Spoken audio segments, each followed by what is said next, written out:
आता पाहूयात मुंबई पुण्यातल्या टॉप 9 बातम्या। मुंबईतील 10% पाणी कपात मागे घेण्याबाबत मे महिन्याच्या अखेरीस निर्णय। मान्सूनची स्थिती, धरण क्षेत्रातील पाऊस आणि उपलब्ध जलसाठ्याचा आढावा घेतला जाणार।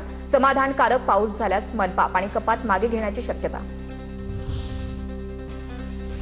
औषध निर्माण महाविद्यालयांना स्थगिती। कोरोनानंतर राज्यात फार्मसी कॉलेजेसची संख्या खूप वाढली, त्यामुळे हा लगाम लावला। आता नवीन कॉलेजेसऐवजी कौशल्य आधारित शिक्षण आणि कौशल्य विकास केंद्रांना प्राधान्य दिलं जाणार। महाराष्ट्र राज्य धर्मादाय आयुक्तांचे टाटा ट्रस्टला नियोजित बैठक स्थगित करण्याचे आदेश।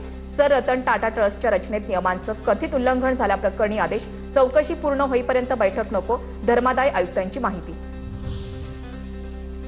डोंबिवलीमध्ये लोकलमधून पडून तरुण जखमी। गर्दीच्या वेळी लोकलमधून पडल्यानं तरुण गंभीर जखमी।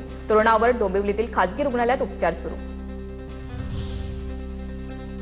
जनगणना प्रशिक्षणास अनुपस्थिती लावणाऱ्या 7 शिक्षकांविरोधात गुन्हा दाखल। याबाबत फुरसुंगी नगर परिषदेच्या कर अधिकाऱ्यांनी फुरसुंगी पोलीस ठाण्यात फिर्याद दिली।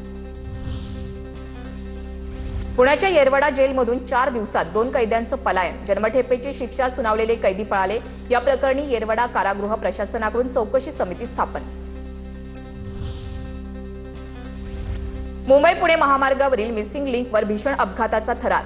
बसची 3 खासगी वाहनांना जोरदार धडक, 3घांचा मृत्यू तर 4 जण जखमी। पुण्याच्या भोरमधील बनेश्वर मंदिराच्या जंगल परिसरात एशियन पॅराडाईज फ्लाय कॅचर पक्ष्याचं दर्शन। दुर्मिळ पक्षी आढळल्यानं पक्षीप्रेमी आणि वन्यजीव अभ्यासकांमध्ये उत्सुकता निर्माण। पुण्याच्या सोने सांगवीमध्ये पोलिसांवर गोळीबार। पिंपरी चिंचवड पोलीस आरोपींच्या शोधासाठी गेले असता 2 आरोपींनी पोलिसांवर गोळीबार केला। पोलिसांकडून सुद्धा स्वरक्षणासाठी आरोपींवर गोळीबार। आरोपी पोलिसांवर गोळीबार करून पळून गेले। पोलिसांकडून आरोपींचा शोध सुरू।